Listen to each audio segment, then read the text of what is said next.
Good morning and a very warm welcome to everyone. I'm Michelle Mayer. I'm the Cloud School Coordinator at Brainline. And with me on this panel, I have Liesel Bruver. She is our Brainline mentor. And I've got Nicole Martin. She's our life orientation teacher. And I've got Brissa Marie Cornier, who is our financial manager. Welcome everyone and thank you for joining us. In the background, we also have our amazing Cloud School teachers that are waiting to answer any questions that you may have.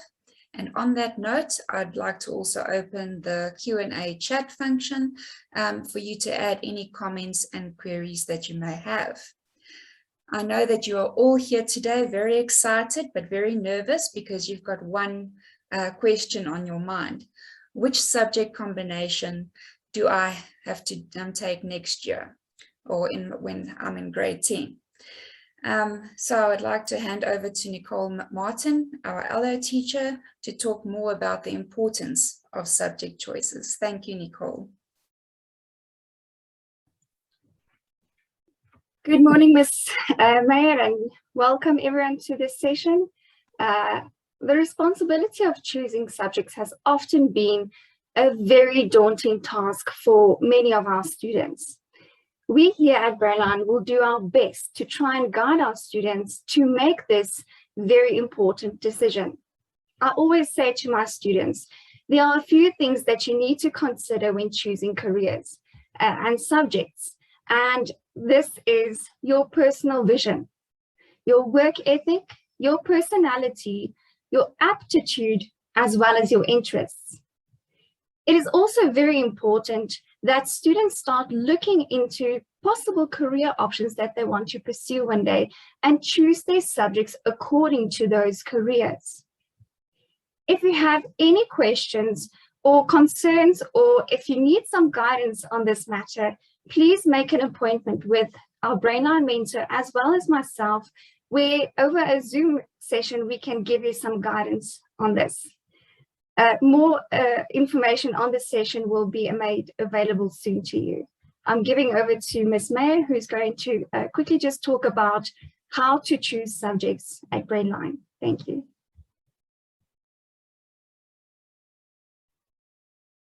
Here at Brainline, we offer you a variety of subjects to choose from.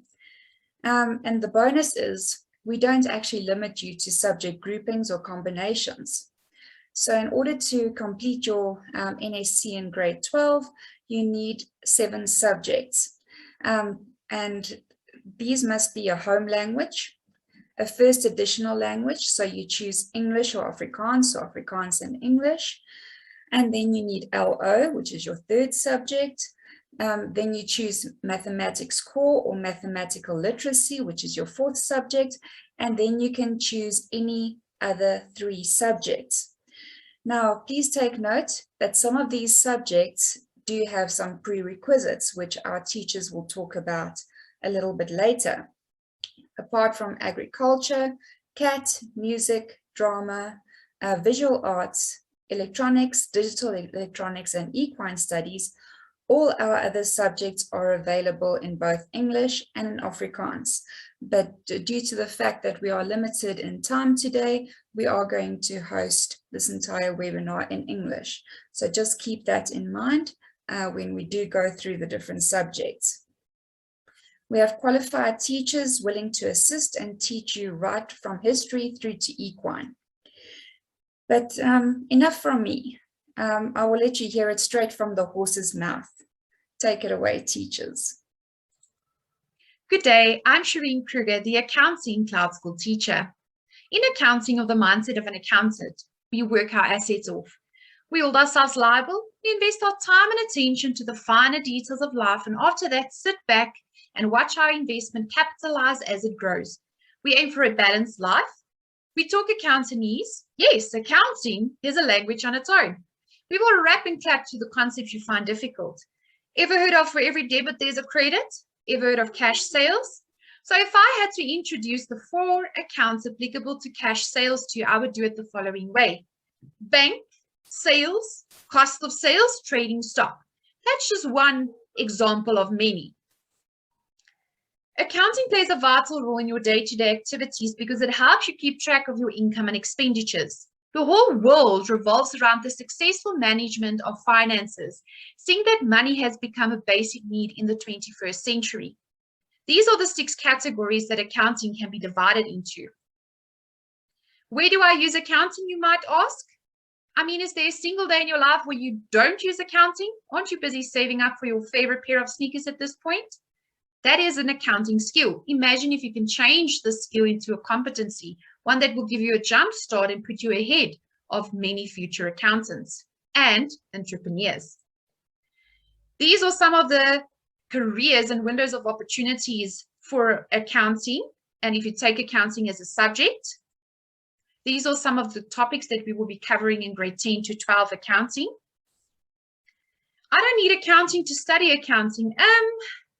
I've heard many people say that, but it might not be a prerequisite for BCom accounting, but just keep in mind that what you are taught at secondary level, in other words, at high school, will be the foundation for what you will be taught at tertiary level. Forget everything you've been taught at school. This is an absolute myth. Basic accounting and concepts and skills have never changed. There are no subject prerequisites, but mathematics is highly recommended simply because if you want to study BCom accounting, mathematics is a prerequisite.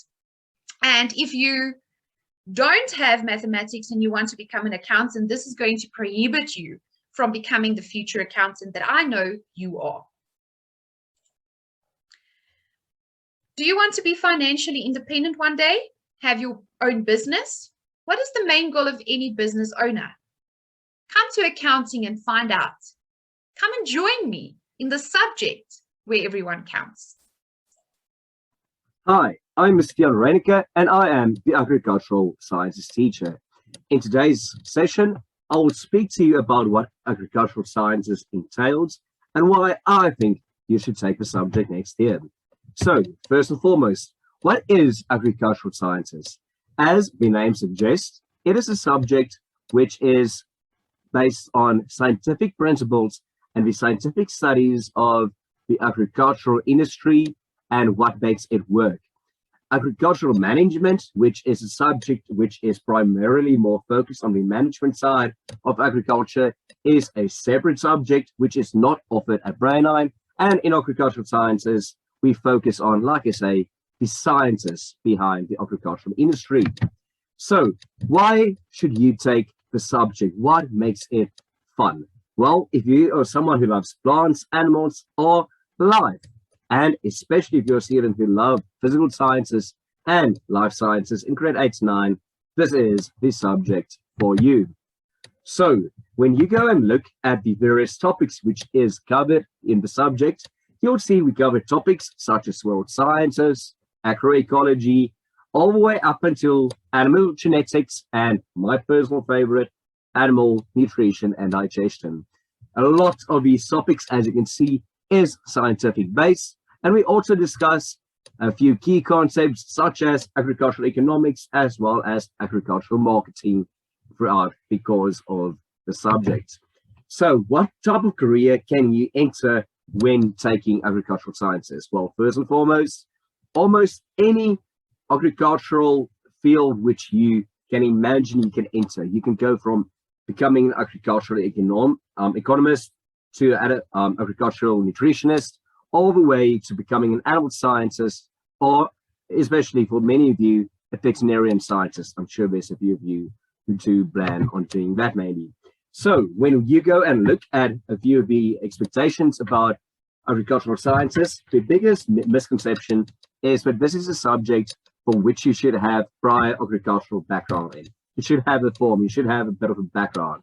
That is not the case at all. In agricultural sciences, we introduce students to the various different aspects and sciences behind agriculture, and we give you the proper introduction to these fields, and you will be able to then take that further into any institution. So you do not need to have a form or have an agricultural background to be able to take agricultural sciences.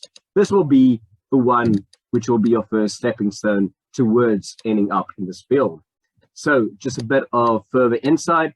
If you are a student who wants to take the subject, try and aim to get at least 60% for both life sciences and physical sciences, as it is an indicator of future success. It is not a prerequisite, it is just an indicator for future success. And on that note, I'm going to greet all of you. I hope to see many of you in agriculture next year. It is an awesome subject, and I really hope that you all decide to take it and fall in love with the subject. Cheers, guys. Bye.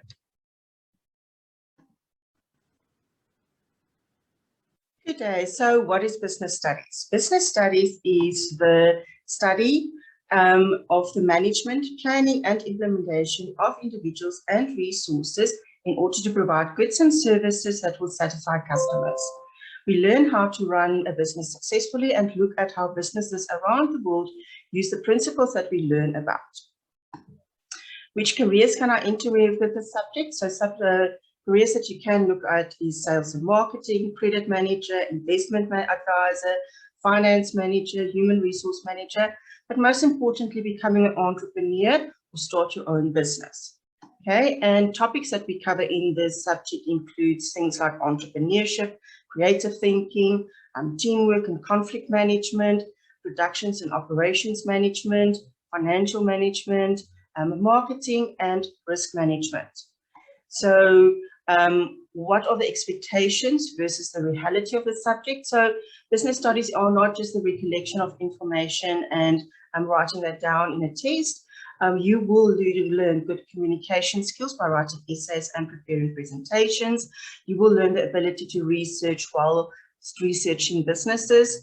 You will learn to solve problems creatively, and entrepreneurship, the skill to recognize shortages in the market, and the self-confidence to try and fill those shortages with innovative and creative products and or services. So that is some of the business studies in a nutshell. Hope this helped with your decision, and looking forward to seeing in the future studying business.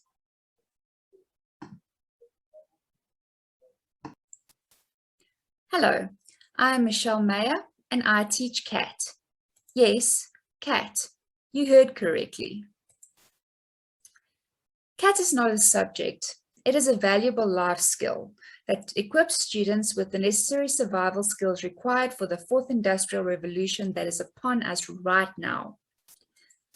Employers are looking for the following skills in the modern work environment. How many of these do you have in your survival kit? Can you think of any career where you don't need computers? CAT consists of both a practical and a theory component. Which one of these will you excel at? Let's bust some myths about CAT. Your aunt thinks it's all about learning how to type. Your grandfather thinks it doesn't count for university. Well, it's time to set the record straight. First myth, CAT does not count for university. That is false. CAT has the same points value as any other subject when calculating APA scores. Myth number 2, CAT is not on the designated list, so it's not as important as other subjects. That is false. The designated subject list has been revoked and is no longer applicable. What do you need to take CAT? You will need Microsoft Office 365, Notepad++, Microsoft Windows 10 or higher, and a laptop or desktop computer. So finally, I'm going to leave you with this thought. Can you afford not to take CAT? Good day, I am Sukies van Ryswyk, the Consumer Studies teacher at Brainline Cloud School. What is the subject and what makes it interesting? Consumer Studies is a subject that has a big practical component built into it. The subject Consumer Studies focuses on developing knowledge, skills, values, and attitudes in learners to enable them to become responsible and informed consumers of food, clothing, housing, furnishing, and household equipment, and to use resources optimally and in a suitable manner. The subject also promotes the application of knowledge and skills in the production of quality, marketable products that will meet consumer needs. Which careers can you enter with this subject? Well, this subject goes hand in hand with many other subjects that Brainline offers, like life science, business studies, and accounting. So therefore, you can go into marketing and management, public relations and media. You can become a dietitian. You can go into the clothing and fashion industry. You can become an interior designer or decorator. You can go into any field in the hospitality industry. You can go into education and training, and also become an coordinator of events offered to consumers. Topics that we will cover in this subject from grade 10 onwards: the consumer, food and nutrition, design elements and principles, fibers and fabrics, clothing, housing, and entrepreneurship. Subject expectations versus the reality. I am going to teach you to make the best use of available resources. We are going to look into sustainable consumption. I'm going to teach you critical thinking. I'm going to develop your skills. We are going to produce quality products. We are going to uplift the community, and you are going to apply all of your practical skills. Subject prerequisites. There's no other subjects that is prerequisites for taking consumer studies. The only thing that's a prerequisite is that you come into my class and show creativity, a passion for a healthy lifestyle and nutrition, the love for entertaining, the love for interior decorating. You need to stay up to date with trends and news, be passionate about fashion, and want to make a positive change and live sustainable. So yes, if you have still got questions on your mind, like what is good for you to eat, what should I wear today, then all of these questions will be answered in consumer studies.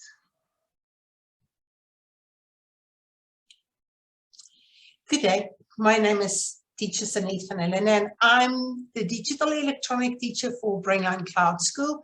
Of course, I'm here today to talk about my subject and just present my subject to the students and the parents.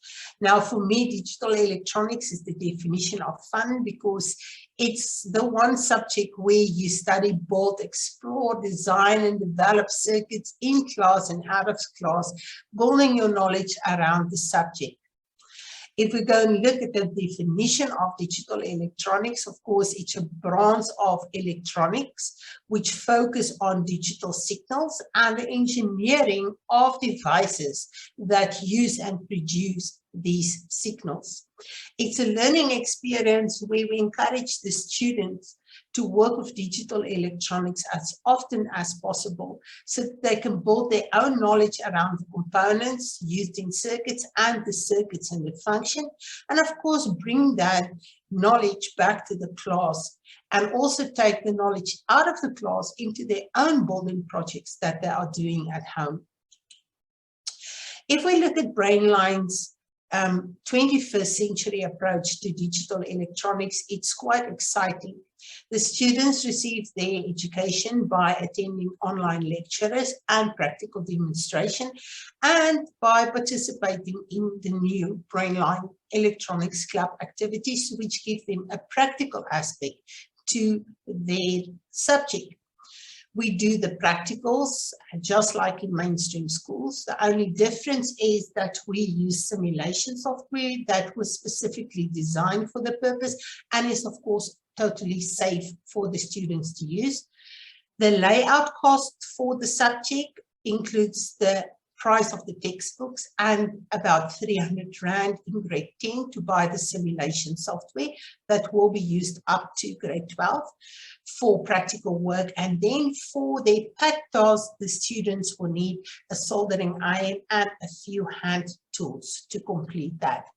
If we go and look at career options, there is with digital electronics. The list is actually a mile long, so I only include a few options in this PowerPoint presentation. My view is always that if you dream it, then you can be it. Topics covered in digital electronics. If we go and look at the topics covered in digital electronics, in grade 10 we do all the basics, and in the basics we cover everything from the basics on electricity to the basics on communication. In grade 11 we go and do a bit more specific work on digital electronics, looking at semiconductor devices, sensors, waveforms, logic and Boolean algebra, and again, communication. And of course, in the grade 12, the syllabus is very specified for digital electronics, again, going and looking at semiconductor devices, also covering switching circuits, digital and sequential devices, and of course microcontrollers, learning all the kids all about the inner working of computers and how they are programmed. Digital electronics prerequisites. Of course, if you take digital electronics as a subject, you have to take engineering, graphics, and design, but you may choose between a combination of maths and physical science, or then technical maths and technical science. Thank you, students. Hope to see you at the fun site, because that is where digital electronics live, and I'm waiting there, waiting to be your teacher. Thank you very much, and bye-bye. Hello, I'm Elsha Retief, the Brainline Cloud School teacher for the Dramatic Arts. Dramatic arts is a social art which integrates visual, oral, physical, kinesthetics, and performance elements to explore, reflect, and enhance human experience. Not everybody wants to become a performing actor. Other career opportunities are directors, theatre designer, stage manager, theatre crew, performing arts management, lighting technician, lighting designer, teacher, and theatre critic. In theory, we cover theory history, performance styles, theatrical practitioners in context.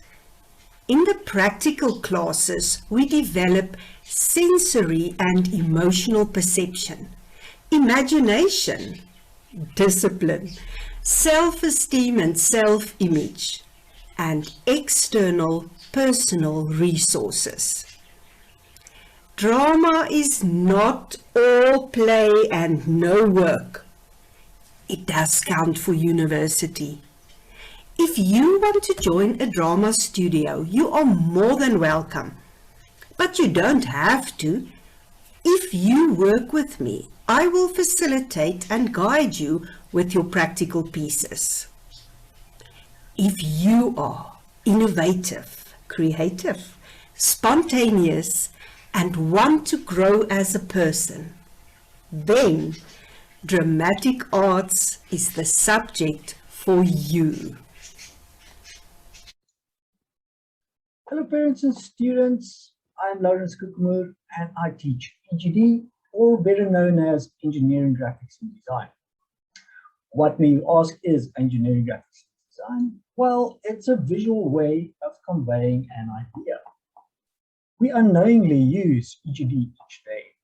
When we drive a car to get the distance between myself and another car, or when I pour a cup of coffee to determine the level within the cup. What types of careers can I follow? Well, the first thing everybody always thinks of is architecture. Architecture is actually one of the smaller careers that I can follow. I can use it for computer design, for computer animations, construction, engineering, fashion design, and draftsman. What do we cover in this subject? Well, we split it up. One part is civil drawings. So we analyze drawings. We look at transition pieces, interpenetrations. We look at perspective, and we do civil assemblies. Mechanical part, again, we analyze, we do a helix, in other words, screw thread, cams. We do isometric drawings and then mechanical assemblies. Now, what is the expectation? Well, everybody always wants to jump to CAD. But before you go to CAD, you need to do the basics. And the basics are done on a drawing board with a ruler and a pencil.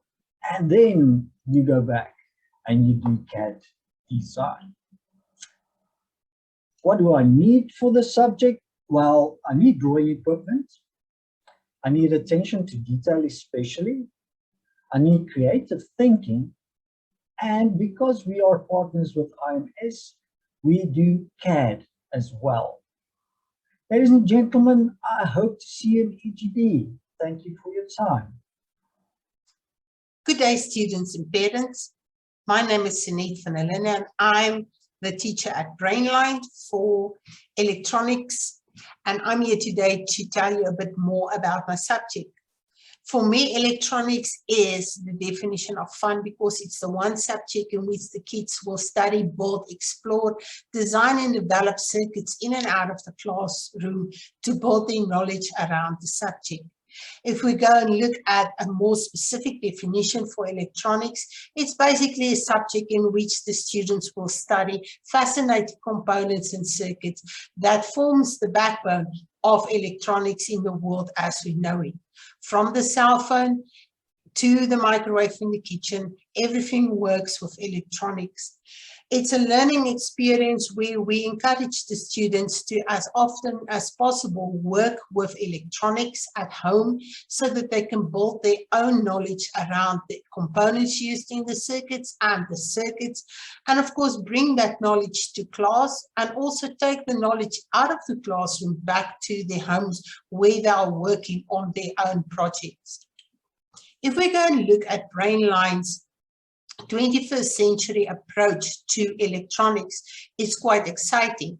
The students will receive their education by attending online lectures and participate in practical demonstration, and also participating in the new Brainline electronic club activities where they get a practical approach to the subject. We do all the practicals that they do in mainstream schools. The only difference is that we use simulation software to do the practicals. And of course, that simulation software are totally safe for the students to use alone at home. The layout cost for the subjects is not that expensive. It includes the price of a textbook and then the money the students need to buy the simulation software. And the simulation software is used from grade 10 through to grade 12. For practical assessment tasks like the pad, the students will need a soldering iron and of course a few basic hand tools to complete that. Looking at career options when you take electronics, of course, the list is a mile long. I've included a few options in this PowerPoint presentation, but my view have always been, if you can dream it, you can be it. Looking at the topics covered in electronics, well, in grade 10, we do all the basics, from the basics of electricity to the basics of communication. In grade 11, the students do discrete electronics, looking at semiconductor devices, sensors, waveforms, amplifiers, and communication. And in grade 12, the syllabus is quite specific for electronics, where students do semiconductor devices, they do switching circuits, amplifiers, and tuning circuits. Prerequisites for electronics. Well, if you take electronics as a subject, you have to take engineering, graphics, and design as a subject. But then you may choose between a combination of maths and physical science, or technical maths and technical science for your other subjects. Thank you, students and parents. I hope to see you at the fun side, because that is where electronics live, and I'm waiting there to be your teacher. Thank you very much, and bye-bye. Good day. I'm Lee Lippert and I'm the Equine Studies teacher, and I'm hoping that you enjoy this short journey through Equine with me.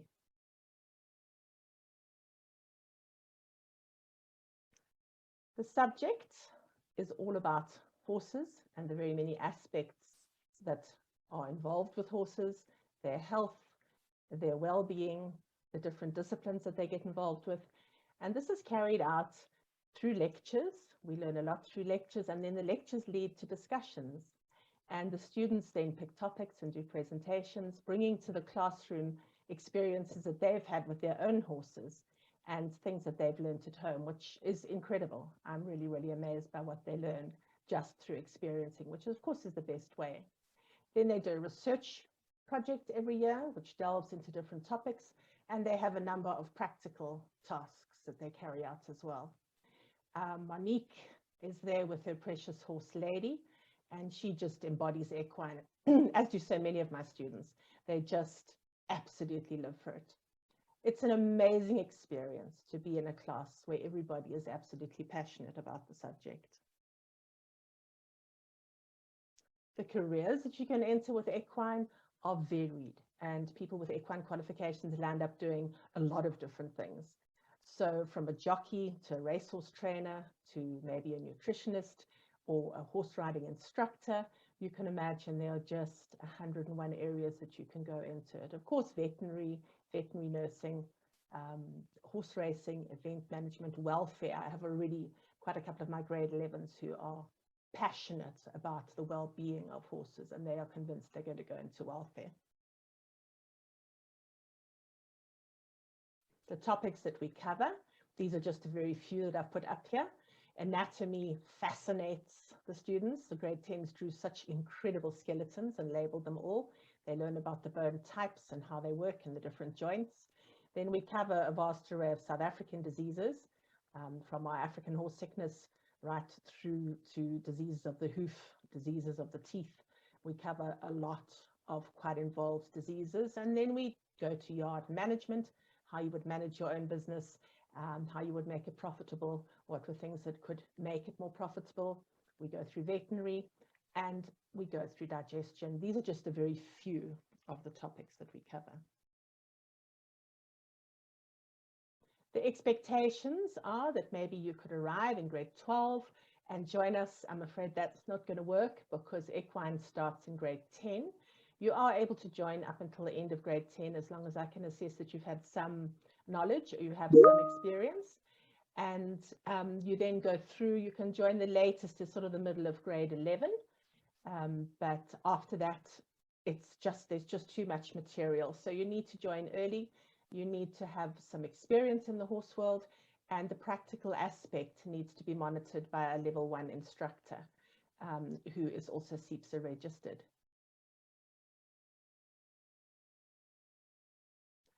The subject prerequisites are a great love of horses, prior experience, as we said, the qualified instructor, and access to registered professionals is hugely beneficial in terms of if you can have a patient vet who's going to answer 100 questions or a farrier who can explain to you what's happening, it really, really enhances the learning experience.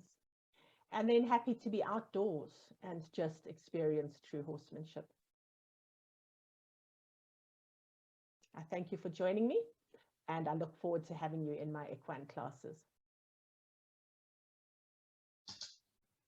Hi, my name is Cecile Erasmus. I'm the geography teacher for Brainline Cloud School. And what is interesting about geography is that some countries are growing in size. Did you know that some oceans are actually shrinking? Some mountains are getting higher as we speak. New soil forms every year. And a good morning for you is actually a good night for someone else in another part of the world. Do you want to be able to read a map properly? Have you ever wondered why they say that some places where it's urban areas are warmer than the surrounding rural areas? Are you fascinated by landscapes, and do you ever wonder why some continents look like puzzles where they can fit into each other? And do you ever think about that these continents actually move? Have you ever wondered why people are scattered around the world and located where they are. And it's not just the earth that moves, money also moves around the world, and there's a good reason for the division between rich and poor countries. Which careers can I enter with geography? I can become a cartographer, conservation, economic developer, a GIS specialist, a teacher, a city planner, and a climatologist. You can even become a weather girl or a weather guy. Topics covered in geography is physical geography and human geography. Under physical geography, we cover maps, climate and weather, geomorphology. Under human geography, we cover settlements and economic geography. I think the biggest myth around geography is that you should be able to know where all the countries in the world are. I can tell you a secret that we will teach you how to read a map, and then you can do the rest for yourself. The basic stationery that you will use for geography is just your protractor, your ruler, and a calculator, and maybe an optional atlas. Thank you. Good day. I'm Tini Bekes, the history teacher. The study of dead people? What do they know? They're dead. Facts and facts, dates and dates. Boring. Not. History builds the capacity of people to make choices, to contribute constructively to society. And actually, it is a vehicle for personal empowerment. History can shape not only who we are, but also what we do with our future. So what jobs can you do when you do history? History will in fact help any career where an appreciation of the past and empathy with the world problems, an ability to think clearly and concisely will be valued. Therefore, all jobs, if you think about it. Skills that we're going to do, advancing an argument, both counter and main argument, and using sources to back it up. Therefore, we will analyze many pieces of evidence, cartoons, speeches, political agendas, even photographs. And yes, we will write essays, lots and lots of essays. If you think about it, history is the only laboratory we have in which to test the consequences of thought. And here's some real food for thought. The first step in liquidating a people is to erase its memory, destroy its books, its culture, its history. Then have somebody write new books, manufacture a new culture, invent a new history.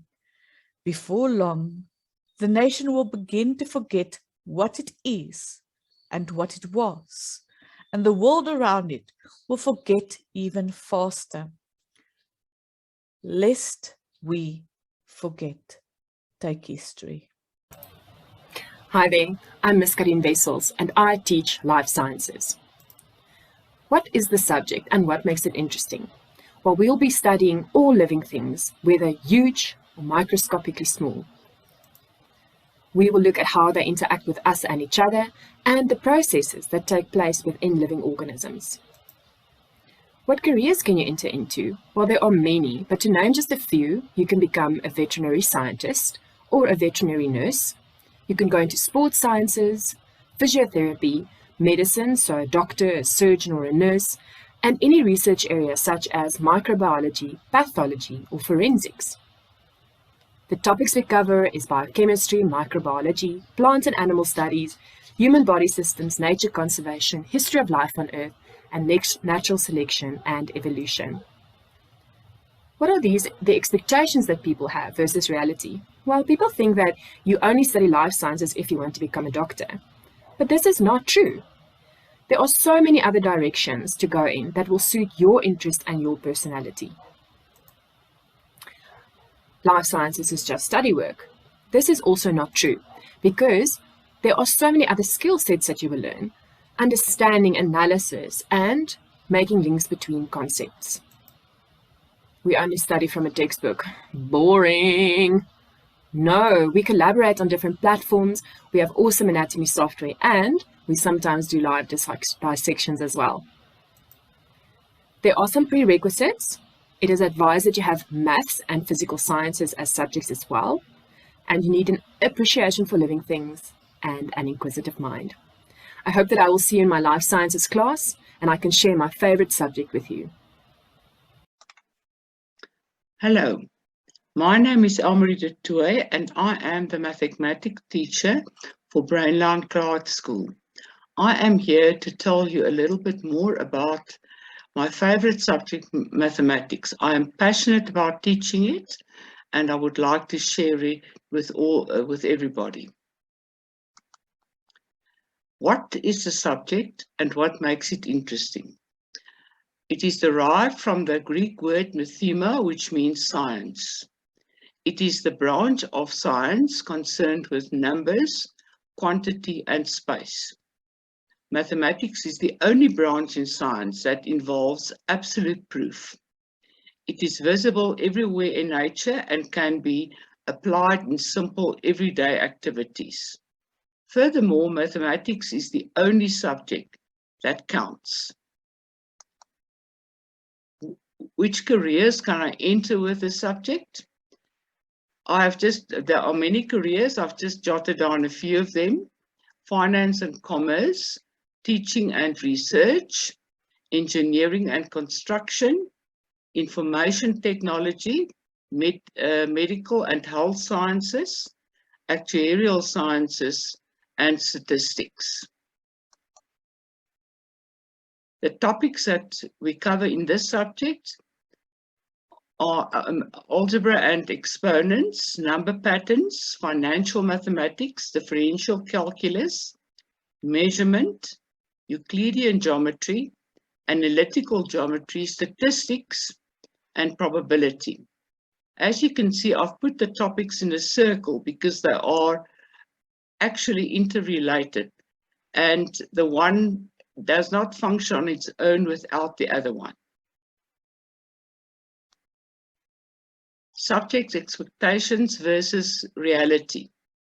Although you need the basic knowledge of mathematics in grade 8 and grade 9, much more is expected of the student taking core maths. The questions in the examinations and the tests are tested on 4 different levels. Geometry, both Euclidean and analytical, requires deductive reasoning. And I even want to go as far as to say that I think that's the only topic in any of the school subjects where deductive reasoning is required from the student. Subject prerequisites. I have written down the 3 prerequisites for taking core maths. For me, the main one is that you need to love numbers and enjoy mathematics. Then you need to have an average of 60% in grade 9 in mathematics to have the skills and the basic knowledge to comfortably cope with core mathematics in grades 10, 11, and 12. And then the third one, you need to be a hard worker and enjoy a challenge because the subject is about problem solving and about critical thinking. I thank you. Hi, my name is Tanya and I'm the Cloud School teacher for mathematical literacy.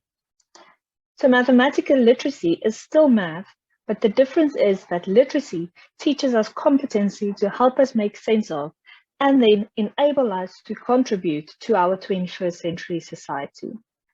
So that means MathLit is not necessarily easier, but is presented in a different way to help us make it more understandable. So MathLit provides us exposure to both the theoretical mathematical content and then the real life application thereof. So the big question is, what can I do with mathematical literacy? To make it very easy, for your scientific fields, you need math. So that is your medical and your veterinary fields, sciences, engineering, and then accounting. everything else, basically, you can use mathematical literacy. So what topics do we cover in MathLit? First up, we do finances, where we do financial documents, we do budgets, we do profit and loss analyses. Then we also have data handling, where we cover all of our basic statistics and the interpretation thereof. We also do maps and plans, so where you will have a map and we will interpret the map, get some information, and we will also do different types of plans, so diagrams, pictures, what the pictures tell us, those kind of things. We also do measurement, where we look at your area and your volume calculations of different figures. And then we also do probability, and probability is what is the chances of something happening. All right, so what are the prerequisites? There are no prerequisites, but if you do not take mathematics, you have to take mathematical literacy. Right, so lastly, what are our subject expectations? We expect students to achieve an average of 40% in order to pass the subject. And that means for some students, mathematical literacy might not necessarily be easy, contrary to popular belief. If you have a difficult time grasping basic mathematical concepts, you are going to have to work hard in order to achieve your desired mark. But on the other end, mathematical literacy is not difficult. Because of the way that we present the subject and our practical application of our concepts, it is easier than normal mathematics. So in the end, your choice or your decision basically comes down to what do you want to do after school. All right, good luck with your decision and thank you for your time. Hi there, my name is Marius Duplessis and I teach music. So what makes music so interesting? Well, music touches on all areas of learning. These include the psychomotor area, which focuses on the development of your skills in music, the cognitive aspect, which focuses on the acquisition of knowledge about music, and the affective aspect, which includes the appreciation and sensitivity to music. Music also affords the students a large amount of self-expression. We also do a composing module, and the fun part is when students get together in ensembles and make music in group context together. And by the end of their school career, students have acquired a lot of new skills they did not know that they had. So what careers can I enter with the subject? Well, you could become a musician, be it a soloist, or a member of an orchestra, or a teacher. You could become a music therapist, a music producer, a sound engineer, a sound designer, and of course, a composer. What topics do we cover in music? Well, we have a practical component, which includes solo, ensemble work, and improvisation. When you focus on the solo aspect, of course, you can focus on either classical or rock or jazz or contemporary music. We also do history of music and theory of music. And like I said, we also do a composition component where you use a music notation software program. And lastly, we do form analysis. Music has become a very important gateway subject to many desirable courses like medicine or architecture. Not all students would go on and study music after school, but during their school career, they have developed a love and appreciation for music, and therefore could become a valuable and supportive, discerning audience member. What are the requisites for the subject? Well, you've got to have your own instrument first of all and have weekly practical lessons. And entry into grade 10 is grade 2 practical and grade 2 theory. Thank you. Physical sciences, friend or foe or fun? Hi, I'm Mr. Tian Reineke, and I'm here to discuss with you a bit about physical sciences, give you insight about what the subject entails and what you can expect when taking physical sciences.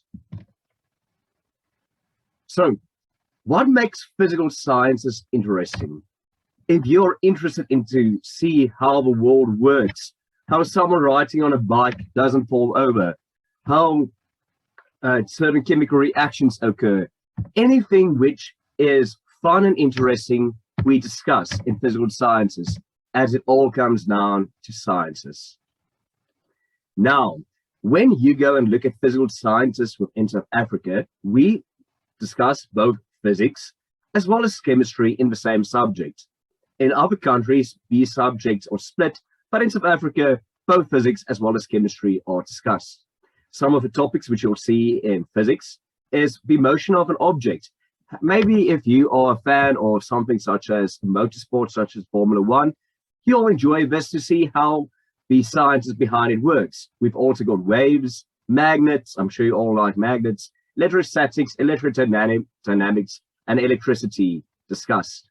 In chemistry, we focus upon the periodic table, the different elements, the atomic structure, the chemical bonds within molecules, as well as topics such as acids and bases, which leads up to titration, electrochemistry, and organic chemistry. Now, what can I do when I take physical sciences? Well, your opportunities are almost endless. You can go into medical fields, and it will definitely help you, any of you who are considering going into a degree in medical fields or engineering. It is a requirement there, and will definitely aid you in your tertiary studies. But it can go also in directions such as a geologist, research scientist, and for those of you like games, game development as well. Now, there's a lot of false information about what is physical sciences. People tell me it's boring. It's not. It is a subject which you have to study a lot for. Yes, you do have to study a bit, and you do have to do hard work and dedicate yourself, but then you can do very well, and you'll see it's not only just parroting work. So we have applied mathematics components to it, where you practically apply your theoretical knowledge in solving complex problems.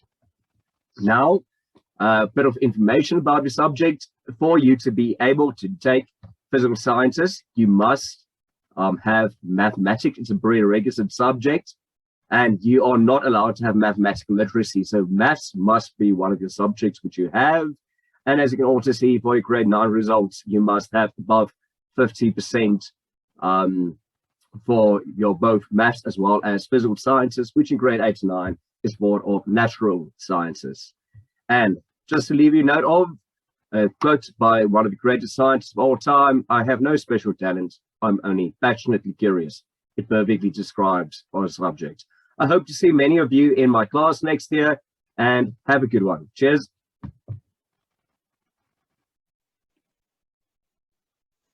Good day, everybody. My name is Hestie Marie Smith, and I am the proud tourism teacher at Brainline Cloud School. So why take my subject, you might ask? So first of all, my subject is by far the most interesting subject of them all. We teach the learners about heritage and diversity. We teach them, I try to take them virtually all over the world. We teach them about global icons all around the world. I try to teach them how to be responsible tourists and how to keep the tourism industry sustainable. We talk about current events, and I think that is one thing that stands out in my subject. I really try to have interesting class discussions with the learners in terms of what is going on out there. And I think that sets us aside because it's really an interacting subject that the learners usually love. The careers are endless. If we only think about the 5 main sectors of tourism, which is the accommodation, the transport sector, or transport and travel sector, the attraction sector, I mean, front of house, housekeeping, chef, game ranger, game lodge manager. So it's actually endless. So to list them all here, I will keep you for this whole presentation. Our subject topics are very, very interesting. Each year builds on its own. We start in grade 10 with the basics, grade 11 a little bit little bit more in depth, and then grade 12 obviously is now your big one, and we go into a little bit more depth into how to have a professional image within the tourism industry, how to work with clients, and how to make sure that you deliver excellent service. We think about our country itself and how South Africa markets itself internationally and globally and domestically. We look at careers in tourism, and especially we look at global events and how global events right now and things happening right now in this country and globally have an impact on tourism, on the triple bottom line of sustainability. And I think the value thereof and the skills that we learn in the subject is valuable no matter which direction you go, whether you go within the tourism industry or any other industry. It is valuable, and it is one of the most important subjects for me. Subject, expectation versus reality. Luckily, I come from the tourism industry itself. I also have my family is also within the industry. So I really try to take what is happening right now in the industry and what is current to merge that with textbook reality. And I think of everything, that is the most valuable part of my subject. The learners know what is happening right now. It's up to date. The tasks are interesting and challenging, and have the learners think outside the box. And that is a way that we try to uncover these skills. And I think it's easy to relate. The learners can take whatever is theoretically in the textbook and relate it to what is going on outside in the outside world. So my subject is really valuable. I have an amazing passion for my subject, and I hope you make the right decision. Thank you, everybody. Oh, hi, I didn't see you there. My name is Evan Antonitis, and I'm the Visual Arts Cloud School teacher here at Brainline, and I'm going to tell you why you should take visual arts. I'm proud to say here at Brainline, visual arts is totally career driven. So if you take my subject, we promote you as a South African artist. We take your context and we go and problem solve it so that you can create art in South Africa. This is a career you can take in visual arts. I'm only joking. These are some of the other careers you can take with visual arts. But because art is problem solving, you can apply this in any career you wish to choose. What we teach is art history, practical classes, and also theory of art, which we call art philosophy. Some misconceptions is that art is easy, which is false, and that it doesn't take a lot of time. It's probably the most task-intensive subject we offer here at Brainline, so be warned. And also, because you don't have to be an artist when you take visual arts one day, you can apply all the skills we teach in visual arts in any career because it's problem solving. Some prerequisites is the most important one. If you take my subject, you need to apply for a subject application portfolio so that we see you have the basic foundations of art. Some other things are the basic materials. And then, of course, you need to have the materials like a top-down camera and a tripod to record your videos and also your artworks. And that's it from me. Wish to hear from you in future. And this is me signing off. Bye. Good day. My name is Sinead van der Linde, and I'm the head of electrical technology at Brainline's Technical School. And today I'm here to give you the news. And the news is that Brainline is starting an electronics club from 2022. So what is the electronics club and what makes it interesting? Well, the electronics club is basically a club where we provide a social platform for the students to interact. That is the first thing. And then the second thing is to give that students the ability to build their knowledge around electronics and also give them that strong foundation they need if they want to take the subject from a grade 10 level. The club activities, of course, is open to all students from grade 8 to grade 11. It doesn't matter if you take the subject or not. It will be scheduled during school hours, and it is very affordable and will be great fun for the students to attend. What will you need when you participate in the club activities? Now, if you participate in the club activities, you will need to buy the current project that we're working on. And you have to have basic hand tools at your disposal to use when you're working on your project. You need a soldering iron and space to work. So a little corner there in the house where you can basically set up your electronics work area. And then you have to try to just come to the club meetings as regular as possible so that you are in the group and in the discussion and in the demonstration so that you can learn as much as you want. What is covered in the electronics club? Now, in the electronics club, we're going to have a whole lot of fun, but we're not just going to have fun. We're going to do everything from work safety with work ethics. We're looking at tools, how I use that tools, how I maintain that tools. We're going to look a bit at the basics of the components already before we start grade 10. Just learn about the basics of the components, circuit drawings, understanding and interpreting that circuit drawings. And then also the construction of the circuits on the breadboard. It's not your mum's breadboard, it's a different breadboard.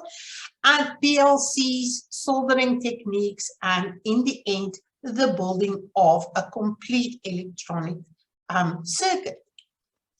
Club members, how do I become a club member?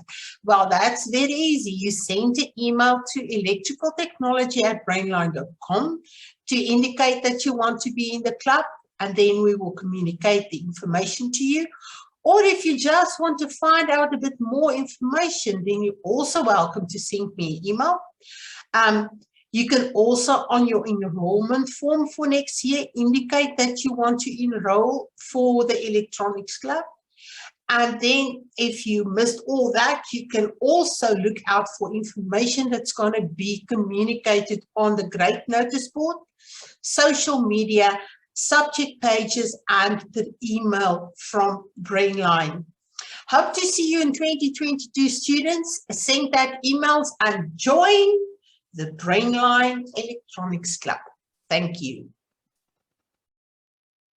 Right, I don't know about you, but I want to go and redo my matric. I don't know if you have your questions answered right now, or if the teachers just put some more questions in your head. I'm going to now start answering questions on the chat. So if the panelists can switch on their videos and assist me with this. On the screen, I've also placed all the email addresses so that you can contact the teachers individually if you have any further additional questions for them that you may think of later.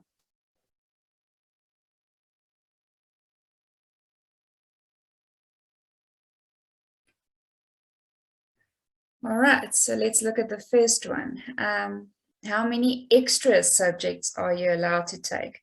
So that is up to you as a student. You need to really think about your own capabilities and your own time. Remember that you do need to think about your own capacity as a student and what time you have available to you. Ms. Matt, I also just want to add on that. Many universities also discourage students to take extra subjects. The reason for that is it doesn't add to your APS scores, which are a requirement which they look at when they actually give you an opportunity to go and study there. And also they say that it takes up so much of our students' time that they tend to neglect some of their other subjects. So just think about that when you consider taking an extra subject. Thank you, Nicole. I'm just going through the chat now. Liesel, can you see any other questions that need to be answered? Which section deals with video editing? Video editing is not really specifically covered in a specific subject, but art will definitely be a advantage for that.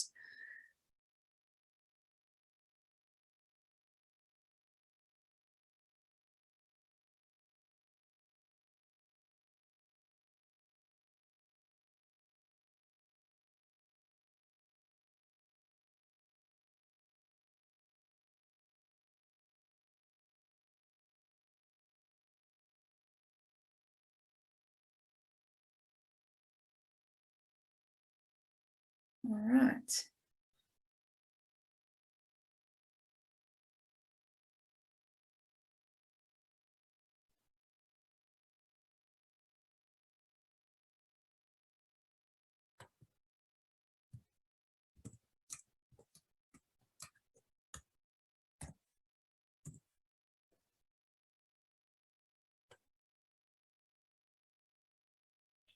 Waar kan ons weer gaan lees oor die vakke? You can go to brainline.com.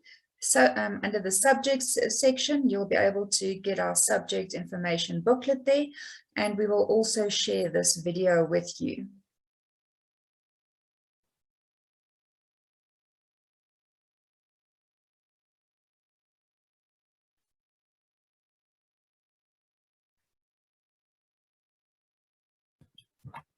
I would also just like to share a website that I use constantly in life orientation, and I think all my students know about this website already. It's www.gostudy.mobi, where it's a very nice website where there's so many options, where career options that you can follow, and also they tell you which subjects might be required, what are some of the demanding aspects of these careers, and what are some of the rewarding aspects. So definitely go look into that. I will post the website onto the chat so that you can also look at that option. Thank you.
All right, Corinne, I see you'd like to answer a question live.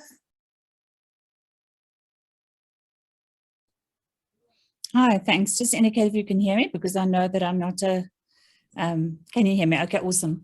I think one of the things that's very important here, I'm Corinne. I am the head or the director of assessment aspects at Brainline. So all assessments and marks, etc., to go to the IB all fall under me, and that's why I'd like to give you some info here. I think very important, something that we need to remember is that when we get our scores and we've written our admission tests, sometimes you don't have to write an admission test, but when you've written those admission tests, all these scores go to the university. And very importantly, when one looks at your final national senior certificate, that is a green certificate that is issued by Umalusi. Umalusi is the governing body which oversees all the examining bodies for the National Senior Certificate. Currently, in the South African environment, there are 3 such examining bodies. The Department of Basic Education, they cover all the state and government schools. There are a few private schools registered with them as well. Then also Sakai, which focuses on students learning individually from home, not in the type of sense that we do. And then lastly, the IEB. The IEB is known generally as the prestigious examination board, because most of the private schools, all the ones that we hear about and all the ones that we read about in the newspaper so often, are all registered with the IEB and then write the IEB exams. Brainline is very proud that we are at this stage the only IEB online school. There is one other, but they don't offer that many subjects, and they also have a physical brick and mortar school. And when their students want to take subjects that their school doesn't offer, they take those subjects through Brainline. There are others who want to start with the IB, but they do not have that experience yet. We do. And we've been accredited by the IAB for quite a number of years. What is then important, and why is it good to study through the IB if I'm going to get a certificate which looks identical to that which somebody that wrote through one of the other examining bodies got? The first thing is that the universities can, from your examination number, determine which examining body you wrote through. In other words, if I get a distinction through the Department of Basic Education, or I get a distinction through the IB, my score is going to be the same. But the universities would be able to see where I have studied. Does that really matter? Well, it only comes out in the statistics afterwards. And that statistics has been given very clearly by the University of Johannesburg, as well as the University of Cape Town, in seminars that I personally have attended. They have indicated that when they take the first year success rate at university, and they then in retrospect go back and look, where did the students who were successful and the students who were extremely successful, where did they come from? What background did they come from? Those students, without a doubt, that attended IEB schools had the advantage. The main reason for this is because the type of thinking that we instill from grade 8 onwards, and I'm sure you have friends who are in some other schools who will have said to you, wow, your papers are so different. Your tasks are so different. You're expected to do strange things. Discover, explain, investigate, give your opinion, and often marked with rubrics, which doesn't very often happen in the other two examining bodies' criteria. These are the skills that a person has to develop, and they take time. One doesn't develop them overnight, and we are not just born with them. In fact, I think we probably are born with them, but by the time we're 4 years old and you've asked your mom or dad, mommy, mommy, mommy, mommy, mommy, mommy, mommy, why is the moon the color it is? And she's answered you 4 times and she said, don't ask so many questions. We start forgetting that that is such an important skill. And I think we get into a little bit of a groove and forget our creativity and inquisitiveness. So to summarize, although it may not count for my APS score, it has been proven over and over by the university sections which do this feedback that the success rate with students who have studied through the IEB is much higher. And when I say much, we're talking about really a lot higher. And it doesn't just go for university, because the same skills I've just been talking about are the skills that one needs if you want to be an entrepreneur. An entrepreneur doesn't walk into the local shop and buy a guideline for dummies on how to run his business, because the problems that we experience every single day are totally unique. But by following this curriculum, you will have learned how to think, how to solve problems, how to approach new ideas. I hope that gives you all the confirmation that you need regarding the difference in terms of IB versus clear caps. Thanks, Michelle. Thank you, Corin.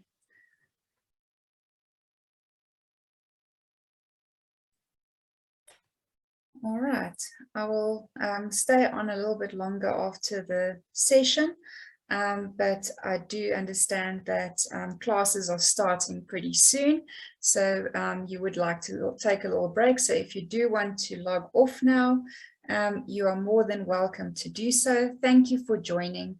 For more information, please go to brainline.com/subject choices, and enrollment opens 1 September. If you have any general queries, you're also welcome to email us at info@brainline.com. Anything else before I officially log off? Liesel and Nicole? Nothing from me. Thank you.